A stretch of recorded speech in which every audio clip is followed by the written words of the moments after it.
So thanks very much for this invitation. At least this time I could visit a little bit the city because in this very fast meeting, you don't put your feet on the ground. So that's important that we can understand where we are. You told me that in this city, all the water has disappeared. So, of course, somewhere disappears, somewhere very often is underground. So I think it's important to start from this idea that water can be a subject. Water is a subject for many reasons. First, because we are made of water. And as I was explaining to Didier, the kids are 70% of water. And when you become older, this water diminishes. And elderly people are about 40% of water, maybe even less. So the water and life, no, as we know, are completely connected. And water, until today, has not been considered as a subject. Subject means an individual with rights. There are some campaigns in this moment to give rights to the rivers.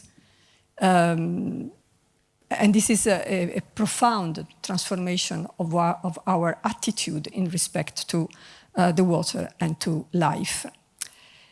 So I would like to bring some experiences that are experiences of research, experiences of design, trying to connect a little bit these different moments in which I have the chance to reflect on water and territories, water and cities. The first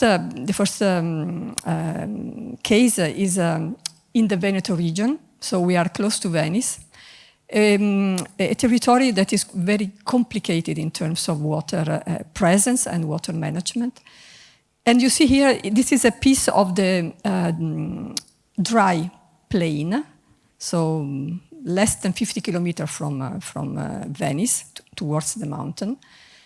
And this is the density of water elements, which are in this case dedicated to irrigation, because the underground is, the lithology is gravel. There are meters and meters of gravel, so the water tends to disappear immediately. If you want to have agriculture, you need to bring water. So this is irrigation, canals realized in different ages, in different moments, that have designed this territory in a very, say, isotropic way. So you can find the same conditions in more or less all the directions.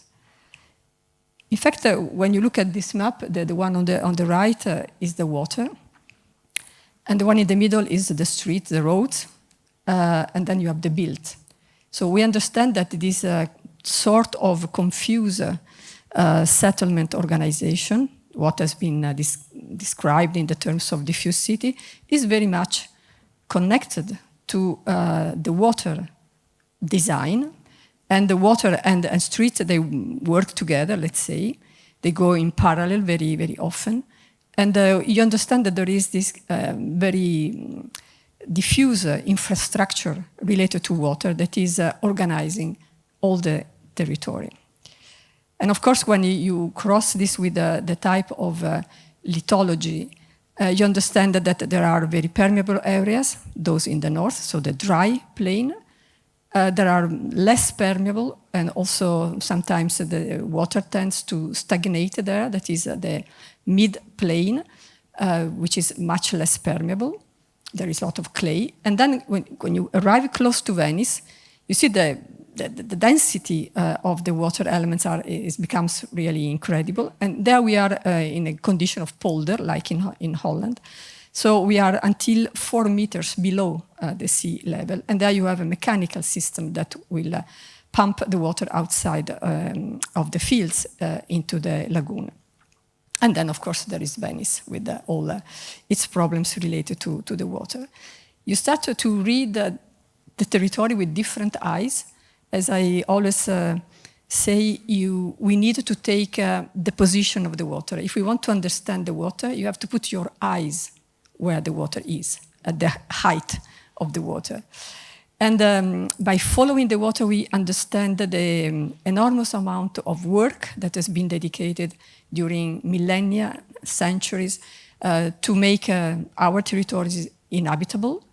And we can also understand how today this process, this rationalization, has to be rethought because, of course, we have less water because we have to maybe use water in a different way.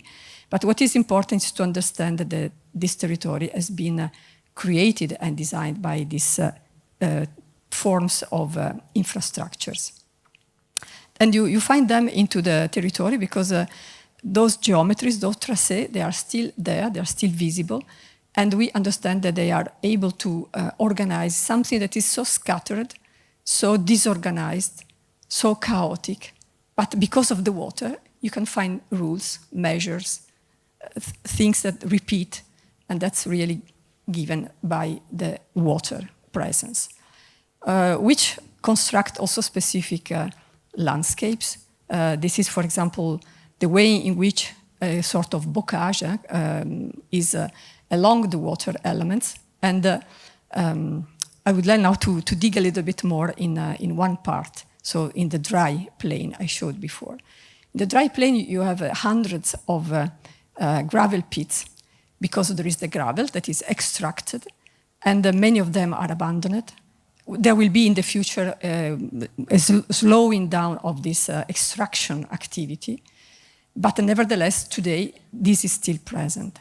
So the scenario we constructed with a group of hydraulic engineers was to imagine to use these hundreds of abandoned gravel pits in a way to stock water in this dry part of the plain, and imagining to use this water coming from the flooding moments in the summer to help the agriculture to survive in the moment of drought. So at the same time, this is, for example, one situation. You see that the traditional elements of a diffuse city. You see that, that there is, I don't know if this is also working as a pointer. No. In any case, you see in red one of these gravel pits, and in blue many others that are around, just to give you an idea of the density of these elements. And you see some red lines that are the dirty roads that are still present. You see industrial areas, and of course this kind of more, let's say, light system of housing and smaller activities. On site, this is the situation. We are close to the area of the Prosecco, where they did the production of the Prosecco. And what is interesting is that inside the gravel pit, a different ecotope developed. And then if you go there on the lower level, you see that in fact it was a dumping. It was used as a dump. So it was a gravel pit. There was this violent, say, activity of extraction. Then it was used as a dump. And then a new biotope developed. So that's also clarifying the strength of nature. And it is a different landscape, a landscape that should not be there. And you can imagine to use this space to collect water in the flooding moments and to reuse in the summer, which is also a way not to use the water from the alpine lakes that are very much under pressure in the summer because they are also very touristic. So the best is to let the water in the alpine lake and to use, on the contrary, this water. If you put together these hundreds of gravel pits, we can accumulate several millions of cubic meters of waters, which can have a very important role in the summer periods. But of course, this is also a way to construct a public space, a territorial, maybe, public space that is connected with other public spaces, the bike path, the small centers, the sport fields. This becomes part of a public space structure at the scale that is not the traditional urban scale. And this small example, we can reconsider all the section from the Alps until the lagoon and rethink completely the role of water. You see, in the first part, you understand that there are the gravel pits, but then we can imagine to reforest some parts. We can imagine to reopen some of the lower parts to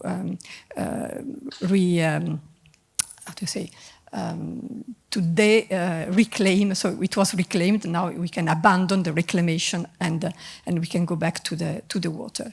There are several rationalities inside this type of projects.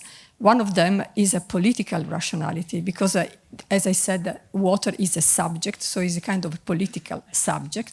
And by working on this isotropic territory, respecting this isotropic condition is a way also to solve some of the climate and social issues in a way that is much more easy and interesting than going back to traditional type of big works, big infrastructures to solve, for example, the problem of flooding. What I learned from this first chapter of experiences is that by working with water, you are obliged to read the territory. You are obliged to understand and to unveil the rationalities that are present in the territory. And then you start to work with designs that are always multitask. You're never thinking to one element, not just the flooding risk. You have always the drought, for example. You have always the public. You have always the social aspect. So they are multitask design, but especially I insist on the point of unveiling rationalities. We have to understand if the rationalization, so the processes of transformation that we have deposited on our territories are still working, are still adapt, or they have to be transformed in the future with the climate change. A second experience is a study we made in the first Eurometropolis, that was the area between Lille, Tournai, and Courtrai. So it's 2 countries, France and Belgium, 3 regions, and 2 languages. In this region, there is a lot of water. There is a lot of water, and at the beginning of the 20th century, Vidal de la Blache wrote in the Tableau de la géographie de la France, là est le trait commun. So there is the common trait. Water as a unifying element. And that's very important because it's not clear to anybody why there is a Eurometropolis, why this big perimeter connecting countries, etc. And maybe in observing the proximity of each village, each city to the water, we can understand this common heritage, this common presence, and we can start with this first hypothesis that in this region, water is the unifying element. But once you have said that, then we have to understand that 2 nations nevertheless represent water in different ways. So here you see on one side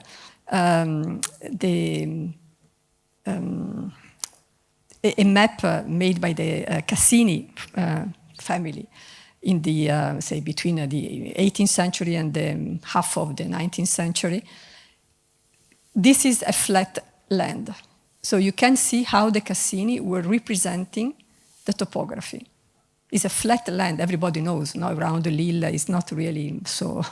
But in fact, they represent like enormous canyon, like valleys, because it was fundamental to understand how the water was moving and where the water was going.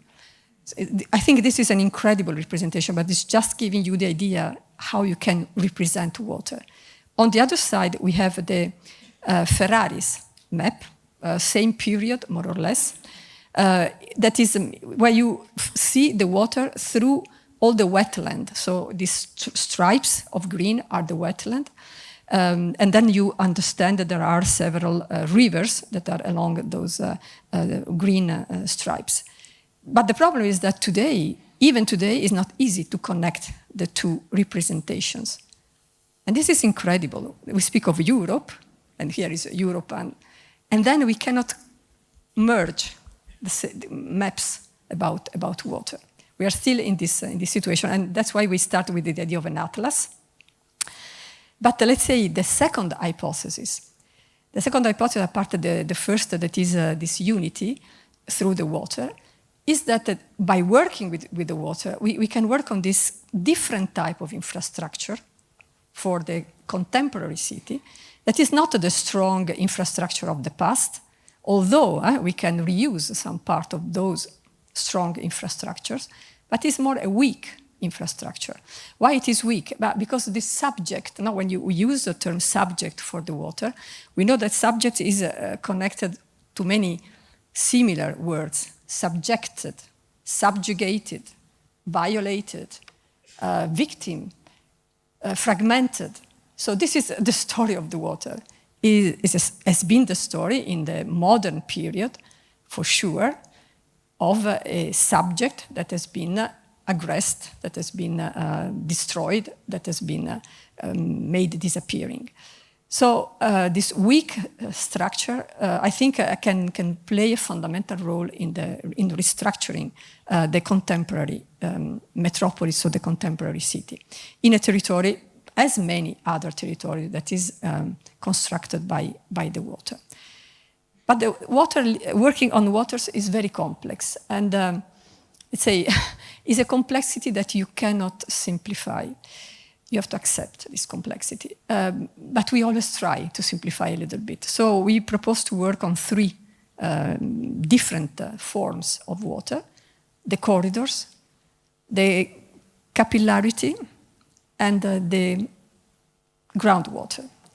Altogether, these three forms of water, they construct what was defined as blue space.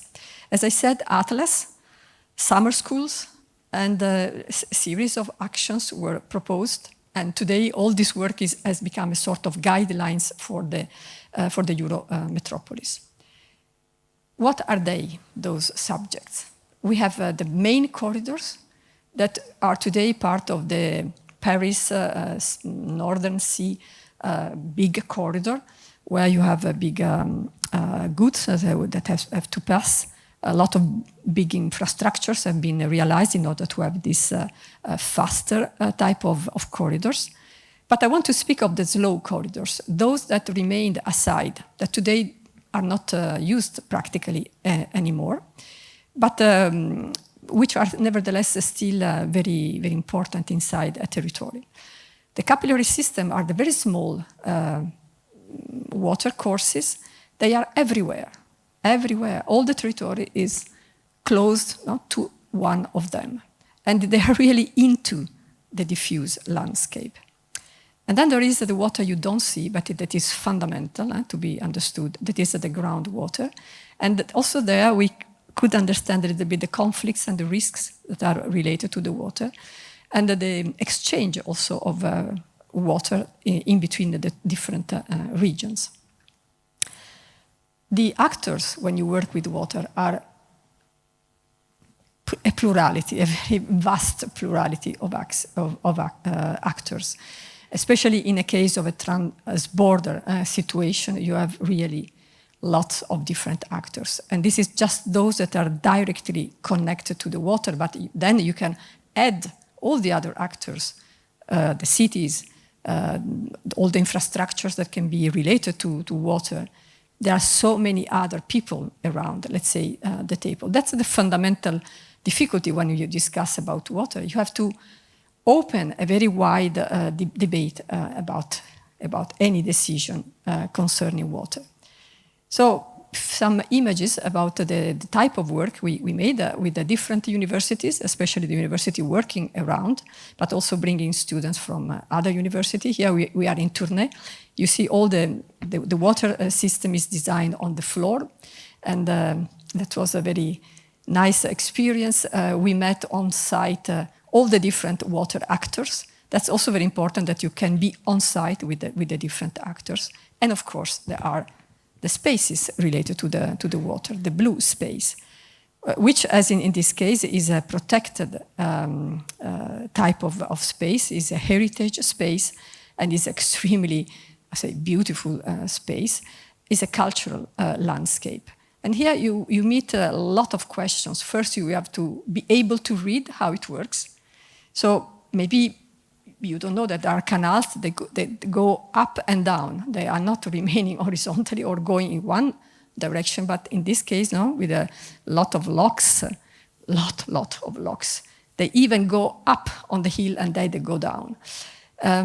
These are, of course, cultural heritage, material heritage, and they cross those canals different types of cities.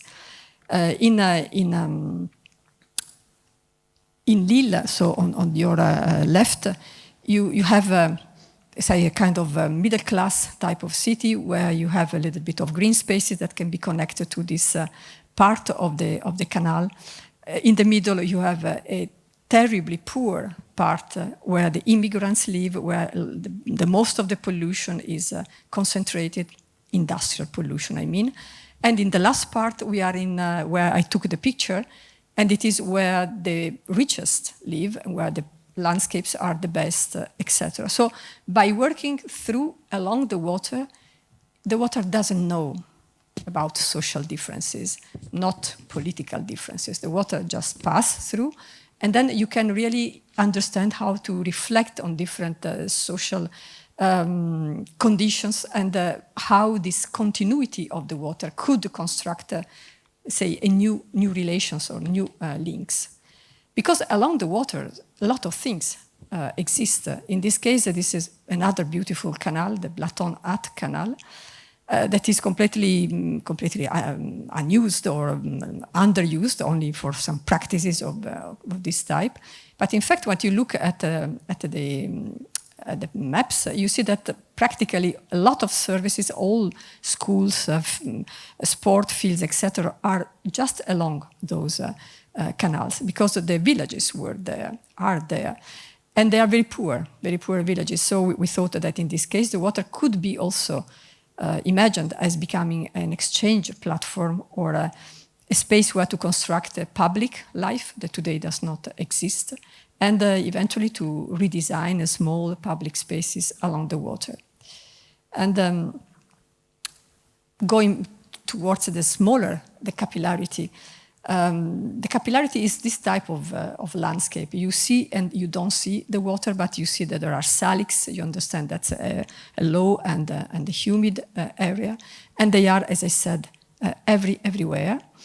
And they are really in very close relation with the, as it was said, by the basic structure of the territory.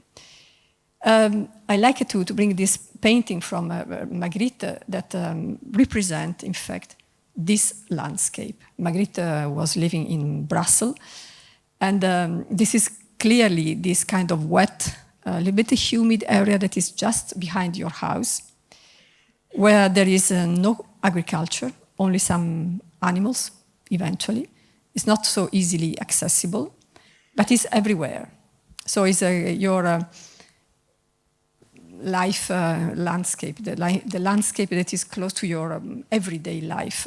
And Magritte titled this series of painting The Human Condition. You see, 1933 in this case. The human condition is something that's really touching our human condition of being there in this territory. Of course, as you know, there is a painting in front of the reality. So this painting could be hiding what is behind, or could be eventually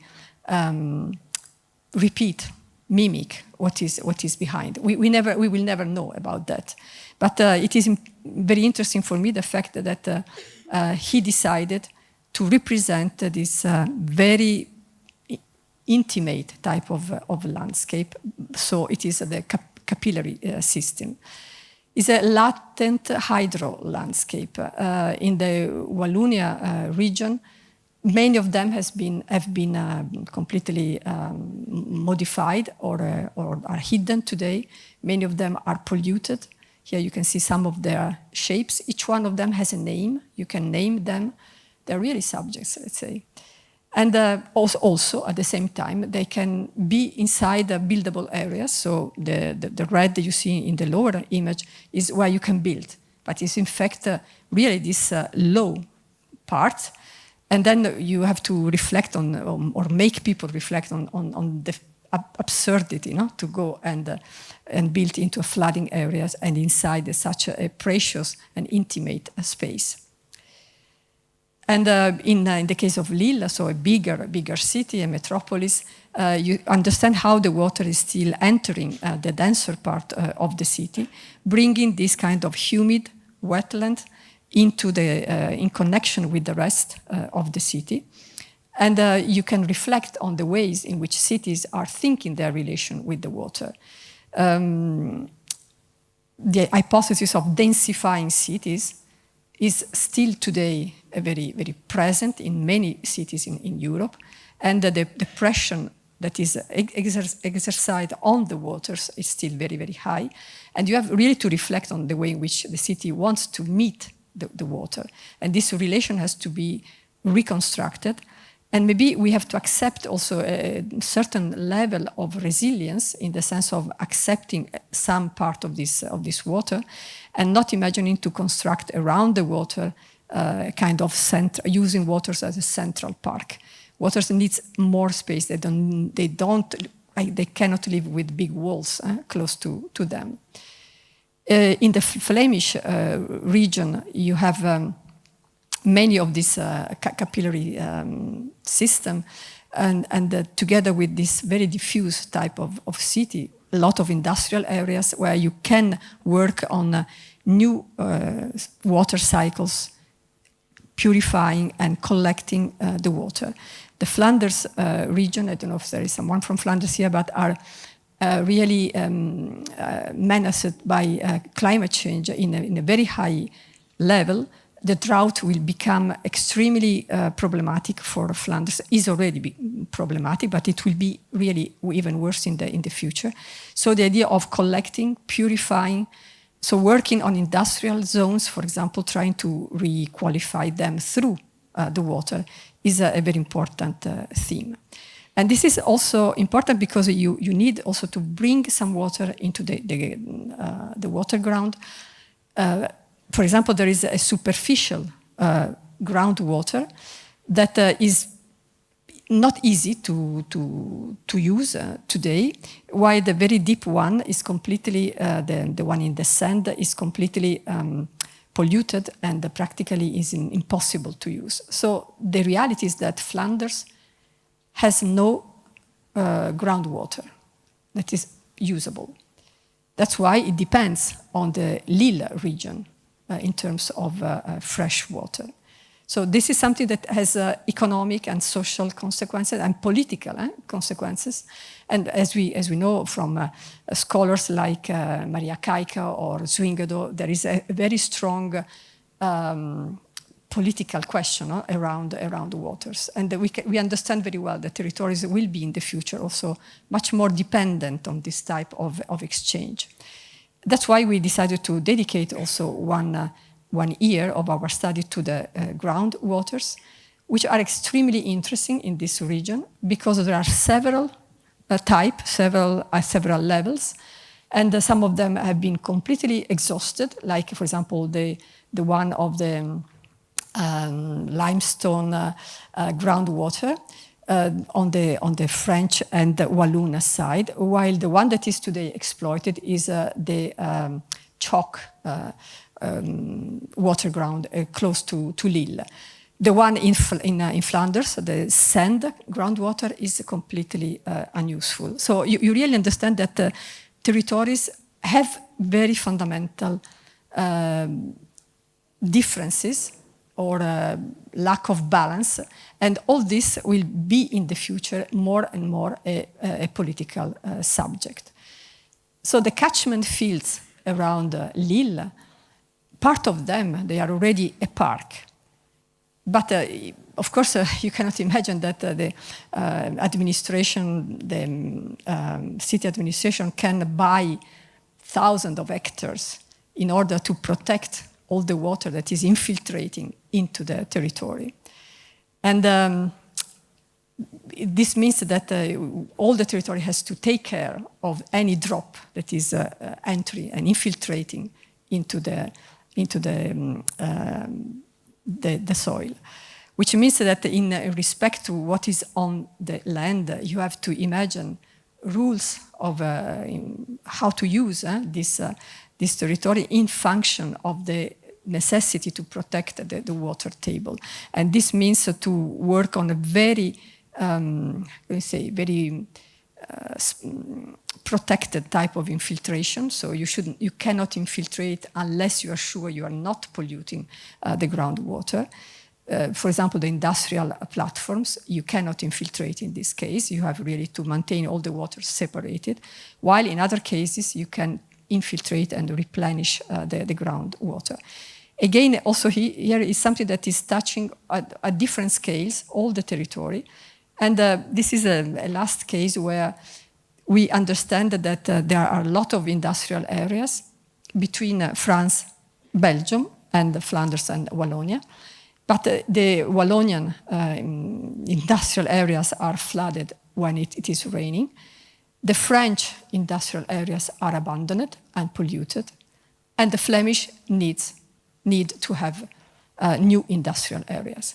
So it seems to be the good occasion to make a European project to dissolve the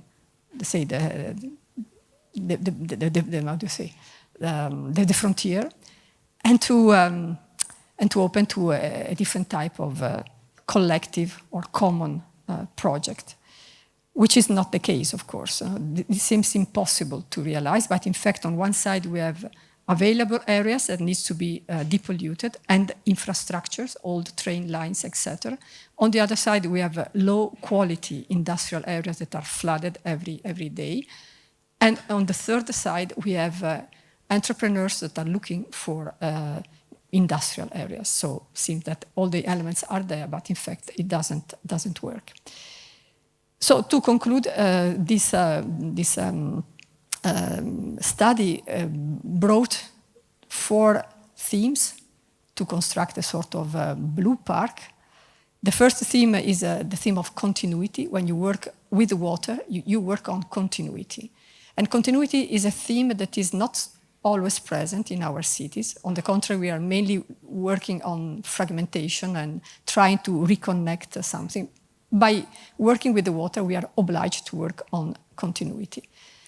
We work on a composite of coexistences because water is life. Water is the presence of different types of living species. And you have to work with this heterogeneous condition that is our urban system. It's an ecological device, so there is something to be reconstructed in terms of life inside the water, but also in this capacity to be inhabited. And not to forget, there is a fundamental question of upstream and downstream solidarity. When you work with water, there is always someone that is or creating problems. Often, when you are upstream, you are creating problems for the downstream. And there is a question of solidarity. You need to bring into the territorial design, let's say, the aspect of solidarity. This is the last map that brought the idea of this blue space that today is in realization, starting from the big canals. But what is maybe interesting is to look at the length.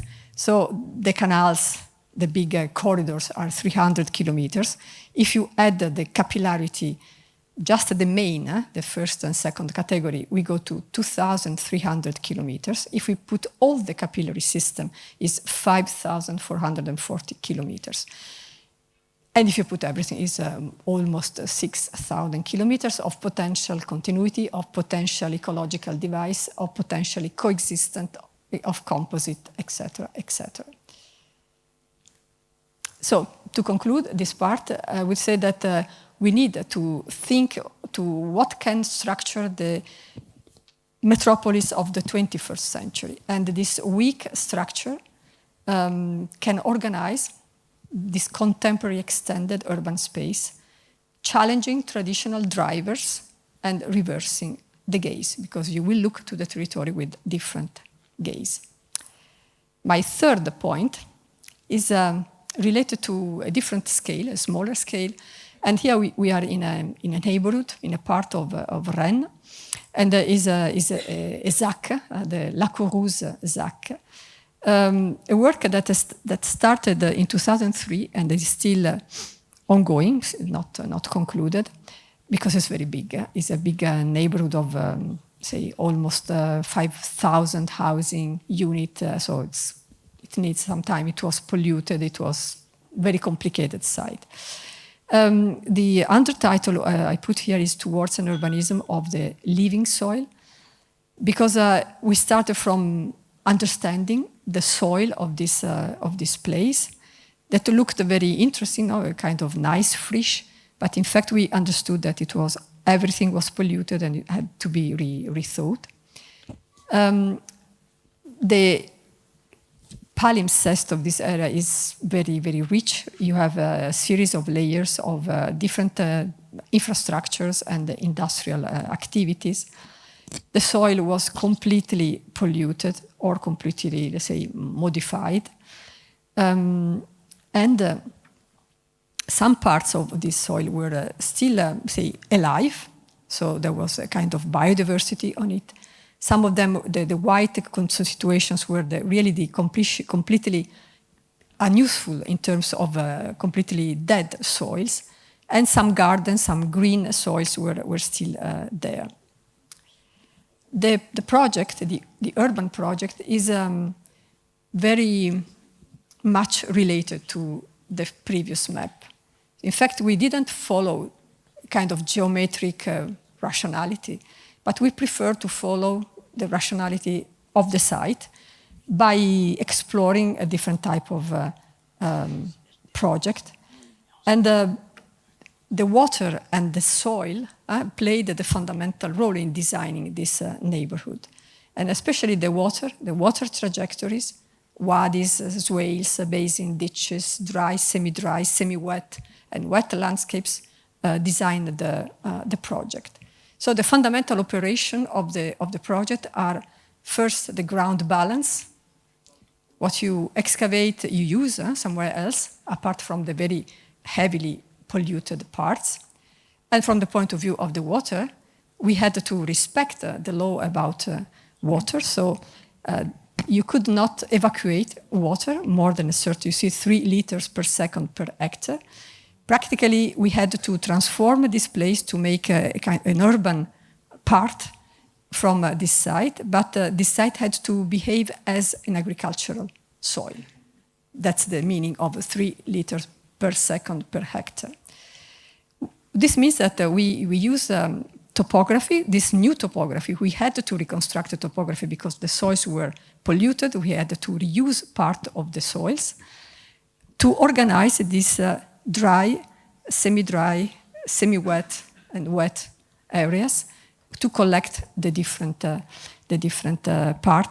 water coming from the new housing. So you see on the left the very dry areas, the semi-dry, semi-wet areas, and the very wet areas. So in the space of a very small public green park, you can explore all the trajectory between the dry and the wet. And you can imagine that there is a biodiversity that is related to this passage from the dry to the wet. But what is also interesting is that we did this by importing a very small amount of organic soil. So we did with the soil that was almost dead. And what is incredible that with the water contribution, even a very poor soil in 2-3 years became this that you see in this picture. And all this is new. It's totally new vegetation. And then we accompanied, of course, this with the public spaces that go together. Now we walk a little bit inside the project, just to give you an idea of this work of cut and fill the work of imagining to put the buildings where there was already space, so not concluding. I think that I have to conclude. There is a message here. And a little bit, okay, just give a look to the pictures. For example, there is a small valley that is arriving to the center of the city, so this becomes the occasion to requalify. We collect the water coming from the rest, the existing neighborhoods. We requalify the small water course in the lower part, but there are also some paths along it. You can requalify also the old railways that were passing there. This becomes an incredible place. And of course, then you discover other stories, but I have not the time to bring those stories to you. And this is together also with this respect of the trees, because when I say the water as a subject, you can imagine that also trees are subject, that also soils are subject. This is a profound ontological transformation, no? When you consider them as subjects. And some of the spaces that are related to collect this water, they are earthworks, important earthworks that can also help in collecting this water, but also create occasion for small projects of public space that go together with them. For example, you just raise a little bit, you make a very subtle dike, and you can gain a lot of capacity to stock water. And this small path has been conceived as a small dike going through that define basins where you can stock water. So look at the image on the upper part and look at the transformation in the lower part. This is the time of this project in which you pass from a fresh, polluted area to something that contains ecological dynamics. So I conclude this third part by clarifying this point that is important. Water, design, and urbanism, there is a new alliance. And if I put all together, not the 3 points, we see that risk and climate change can be considered also as connectors, not only as problems. They oblige us to connect things that we were used not to maintain as separate, sectorial, and that cities are socio-ecological laboratories for the transition. And this transition is concerning life. The title of today, The Living City, is very, very explicit about that. But if you speak of life, and if we speak of space, we are speaking also of power. No? That's why I was also spending some time on the effect of actors and the dependencies between one territory and the other. So it is really a new biopolitical project that is under formation, that maybe we will design in the future if we can, let's say, discuss the fundamental shift that we have to go through. That was a second conclusion, but I don't know if I have a minute to say a few words about Venice. I have? Okay. I want to use Venice because I want to get to the point. The point is to speak of this disruptive power of resilience. We have some difficulties, I think, to manage the concept of resiliency. There is a kind of sweet way to consider resilience, and okay, you adapt a little bit, then you come back as before. But things are always a little bit more complicated. And when we reflect on Venice, that you see there in the middle of the lagoon, a territory that has been, say, constructed by the waters, but also defined politically by the waters, where the waters have been diverted in order not to bring the rivers, in order not to bring the sediments into the lagoon. For Venice, it was fundamental to have the lagoon, because the people, the armies arriving from the sea by boat, they could not enter the lagoon. The lagoon was too shallow. But also the armies arriving from the inland with the horses, they could not go into the lagoon with the horses. So it was the only way to save this place, maintain the lagoon. Today, maybe you don't know, but there are people that are living into the lagoon, immigrants, entrepreneurs, kids. There are different types of people. And if we want to save Venice, as I already said in other occasions, you have to save the planet. There is no other way to save Venice. You have to save the planet. Because the only possibility to think about a future for Venice is that the sea level rise would not go beyond a certain height, so the 50 centimeters. In order to maintain this sea level rise inside these 50 centimeters, all the planet should change. And the emissions and degrees of temperature should not continue to evolve, and the sea level rise should remain more or less inside this plus 50 centimeters. Let's say that if it will be more than that, there are probably no solutions. If we can make this effort, that is, as I said, is a planetary effort, maybe there is something we can think. We made this work with the students. We worked for 2 years on this amphibian project that is a utopia. Amphibia is a utopia. And we described Venice, all the threats that the lagoon has to survive with, so the loss of the wetland, the loss of the very bad impact of the artificial channels, the new jetties that have been realized and emphasized in order to make the system the most that should save Venice, but will probably not save Venice. You see that there is an erosion, a progressive erosion of the lagoon that is becoming practically a piece of the sea, so which of course is creating other problems.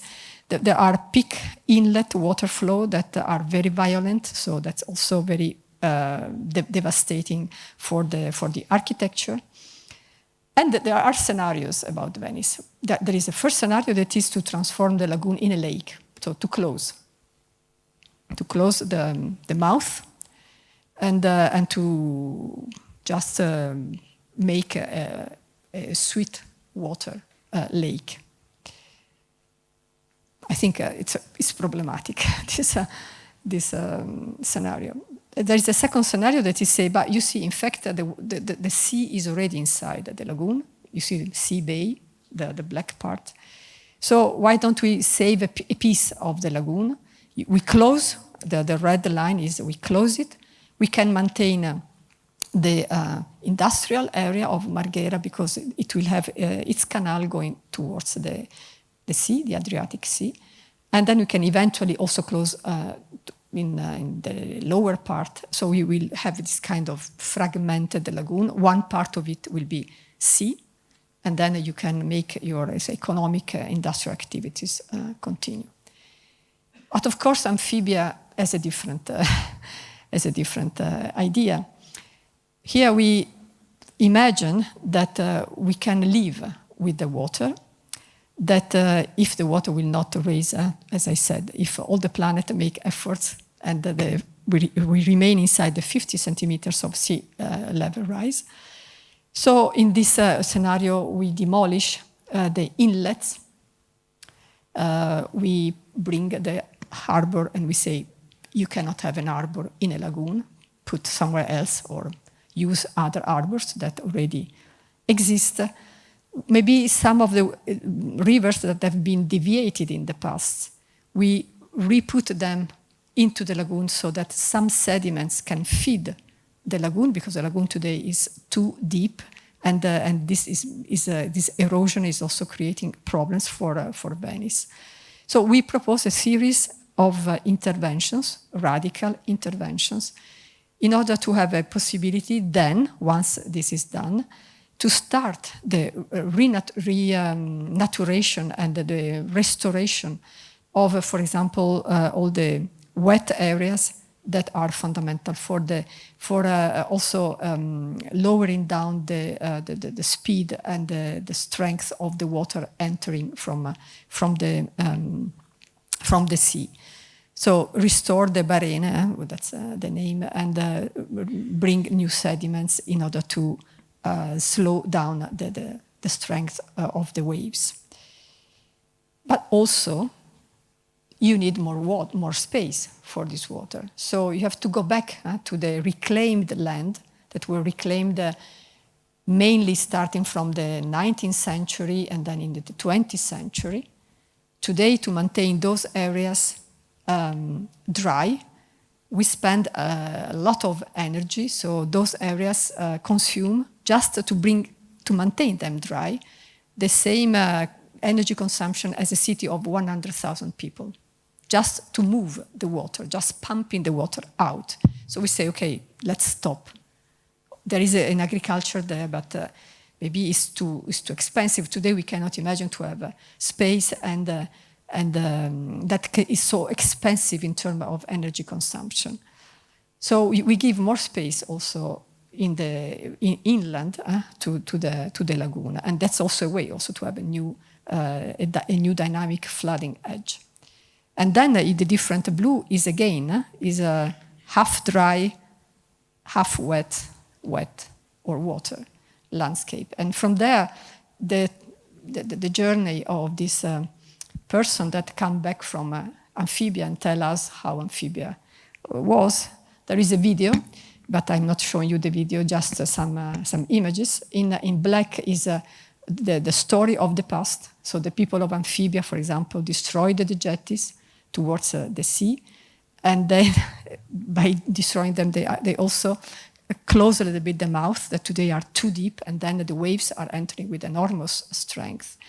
And then in color, you have this Amphibia, where you say, where the warehouses in some of the islands, like Murano, for example, they can accept to be flooded. So you can accept to have this movement of the water that is coming and going. And this part of what I think is the resilience. Now, the Venetian Republic followed a trial and error method. So they knew very well that it was important not to create deadlocks that could impact in a negative way the hydrologic mechanism of the local ecology. So in any case, there was always a trial period in which all the effect was monitored.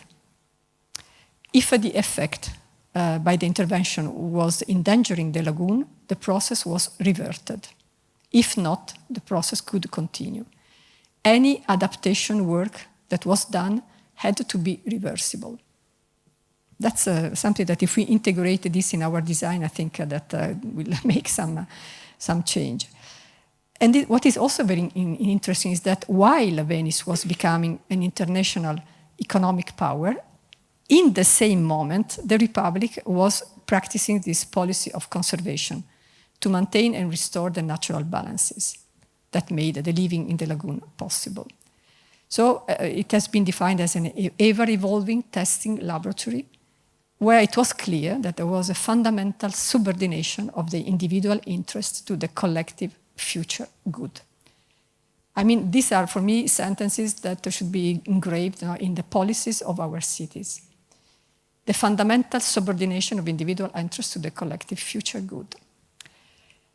And then to close, something a bit more poetic. This is very, very strong. Italo Calvino wrote something about Venice. The aquatic city as an archetype of imagination and as a structure that responds to fundamental anthropological needs. He said, I believe in the future of water cities, in a world populated by countless Venice. The force with which Venice acts on the imagination is that of a living archetype that faces utopia. I mean, I think that is important, not because we conceive Venice just as a problem. Venice and many other situations similar to Venice. And for him, this is the future of the city. That's interesting, no? To look with the different eyes, with the new eyes to these problems. And I think this is the very last, or maybe there is only one left. I'm now working in one of the valleys between Germany and Belgium that were flooded last summer, in summer 2021, with enormous waste problems, social, very difficult social conditions. And this is the human chain that has been realized a few months ago. In this human chain, there was a Flemish volunteer, part of an association that organized this human chain. And he told me, I come from Ghent. I came the day after the floods. We had to help people. We came almost every weekend with the bus. If in 20 years the sea covers us, Flemish people, we hope that the Walloons will come to help us too. I think that's very nice, not because you understand that we are entering in a period, I think, where the question of solidarity will become really crucial. And everybody knows that for one reason or for another, we will need to be helped. We will accept, in part, the phenomenon. This is the resilience, to accept. But also we will need a solidarity around. Because, in fact, what we share is life. We have a life in common. And Edgar Morin wrote on, I think, Libération last year, in a moment that was still related to the COVID-19 pandemic. He wrote that beyond the idea of ecological transition, which reduces the problem to that of the transition from a non-green society to the same ecologized society, in fact, it is the complex metamorphosis from one type of society to another one. Thank you very much.